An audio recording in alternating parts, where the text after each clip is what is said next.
नमस्कार। वैदिक ज्योतिष में जो 27 नक्षत्रों का चक्र है, उसमें हर नक्षत्र की अपनी एक खासियत है, अपनी एक कहानी है। आज हम बात करेंगे 7वें नक्षत्र की, पुनर्वसु। ये नाम ही अपने आप में नवीनीकरण यानी रिन्यूअल और वापसी की एक गजब की शक्ति को समेटे हुए है। तो आइए आज इसी शक्ति को और गहराई से समझते हैं। देखिए, जब कोई चीज टूटती है, बिखरती है, तो उसमें एक बहुत ही पावरफुल, एक क्योटिक एनर्जी होती है ना? लेकिन उस उथल-पुथल के बाद क्या? यहीं पर पुनर्वसु की खूबसूरत ऊर्जा अपना काम शुरू करती है। अगर हम पिछले नक्षत्र आर्द्रा को एक तूफान की तरह देखें, जो सब कुछ बिखेर देता है, तो पुनर्वसु उस तूफान के बाद की वो खामोशी है, वो शांति है, जिसमें पुनर्निर्माण होता है। सब कुछ फिर से बनता है, अपनी जगह पर वापस आता है। तो सवाल उठता है कि आखिर ये पुनर्वसु है क्या? इसके बिल्कुल कोर को, इसके सार को समझने के लिए हमें वापसी के प्रिंसिपल को समझना होगा। और देखिए, इसका मतलब सिर्फ पीछे लौटना नहीं है, बिल्कुल नहीं। इसका असली मतलब है एक नए, एक बेहतर नजरिए के साथ लौटना। इसे ऐसे समझिए, पुनर्वसु एक तरह से यूनिवर्स का रीसेट बटन है। ये वो पॉइंट है जहां कोई भी सिस्टम बिगड़ने के बाद खुद से कहता है, चलो फिर से शुरू करते हैं, लेकिन इस बार और भी बेहतर तरीके से। ये वो मौका है जब चीजें वापस बैलेंस में आती हैं। और सबसे जरूरी बात यही है, ये सिर्फ एक रीस्टार्ट नहीं है, ये एक अपग्रेड है। अपने पिछले अनुभवों से सीखकर और मजबूत होकर वापसी करना। तो ये ऊर्जा काम कैसे करती है? असल में इसके कई रूप हैं। ये रिन्यूअल लाती है, मतलब चीजों को नया करती है। ये रीस्टेबलाइजेशन करती है, यानी जो कुछ भी हिल गया हो उसे वापस स्थिर करती है। जो संसाधन खो गए हैं उनकी वापसी में मदद करती है। और शायद सबसे जरूरी, किसी भी तरह के डैमेज या नुकसान के बाद ये हमें फिर से सब कुछ बनाने की, रीबिल्ड करने की ताकत देती है। अब देखिए, हर नक्षत्र के पीछे ना एक गहरा प्रतीकात्मक होता है, एक गाइडिंग एनर्जी होती है। तो अब जरा ये देखते हैं कि पुनर्वसु को कौन सी शक्तियां आकार देती हैं और इसके जो प्रतीक हैं उनका असल में मतलब क्या है। पुनर्वसु की जो गाइडिंग डेटी है, जो मार्गदर्शक शक्ति है, वो है अदिति। उन्हें अनंत माता यानी दी इन्फिनिट मदर के रूप में जाना जाता है।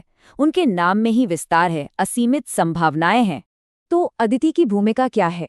वो है रेस्टोरेशन इंटेलिजेंस, मतलब वो प्रज्ञा जो चीज़ों को वापस ठीक करती है, वो संतुलन लौटाती हैं, किसी भी सिस्टम को हुए नुकसान को हील करती हैं, और सबसे बड़ी बात, वो दूसरा मौका देती हैं।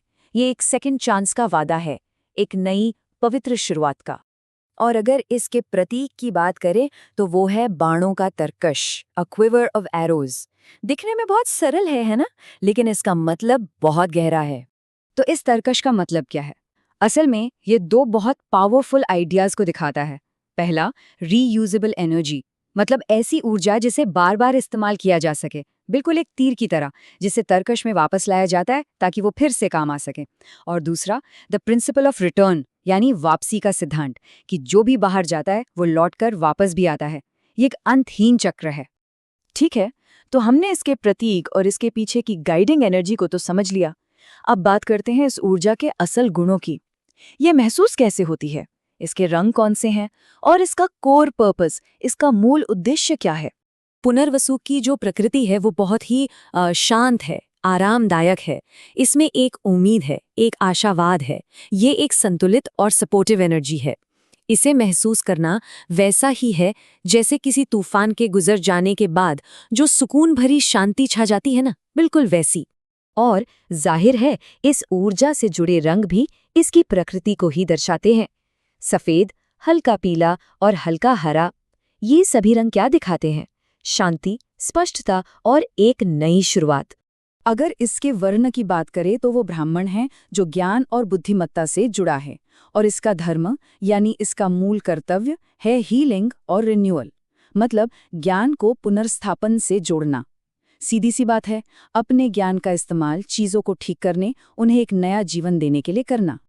ठीक है, तो ये सब बातें सुनने में तो अच्छी लगती हैं, लेकिन हमारी रोजमर्रा की जिंदगी में ये कैसे लागू होती हैं?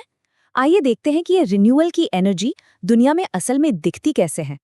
करियर की बात करें तो ये ऊर्जा उन सभी भूमिकाओं में चमकती है जहां मार्गदर्शन और समर्थन की जरूरत होती है। सोचिए, जैसे कि कंसल्टिंग, टीचिंग, हीलिंग से जुड़े कोई भी प्रोफेशन, कोचिंग, यहाँ तक कि HR यानी ह्यूमन रिसोर्स में भी, जहाँ लोगों को संभालने और उनके विकास में मदद करने का काम होता है। ये सब पुनर्वसु की ही ऊर्जा है। और रिश्तों में पुनर्वसु की ऊर्जा माफ करने और टूटे हुए रिश्तों को फिर से बनाने को बढ़ावा देती है। ये किसी भी झगड़े या संघर्ष के बाद स्थिरता लाती है, एक सपोर्टिव माहौल बनाती है, ताकि रिश्तों को भी हील होने का, फिर से पनपने का एक मौका मिल सके। और जानते हैं, इसकी झलक हमारे खाने पीने में भी मिलती है।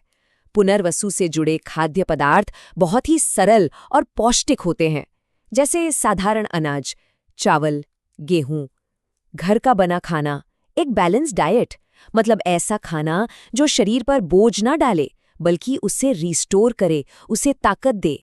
और आखिर में अगर चीज़ों की बात करें तो वो सारी वस्तुएं जो इस ऊर्जा के साथ तालमेल बिठाती हैं, वो ज्ञान, हीलिंग और शांति को बढ़ावा देती हैं, जैसे किताबें, साफ सुथरी जगहें, आध्यात्मिक चीज़ें या फिर ट्रेनिंग से जुड़ा कोई भी सामान।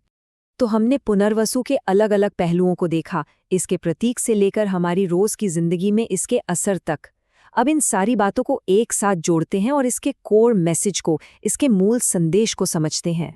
तो आखिर में पुनर्वसु का सार क्या है? ये सिर्फ एक और शुरुआत नहीं है, बिल्कुल नहीं। ये अपने अनुभवों से सीखकर ज्यादा ज्ञान और समझदारी के साथ फिर से शुरू करने का यूनिवर्सल प्रिंसिपल है। ये एक सुनहरा मौका है बेहतर तरीके से वापसी करने का। तो ये सवाल उठता है कि हमारे जीवन में और हमारे आसपास की दुनिया में एक दूसरे मौके की इस शक्ति की सबसे ज्यादा जरूरत कहाँ है?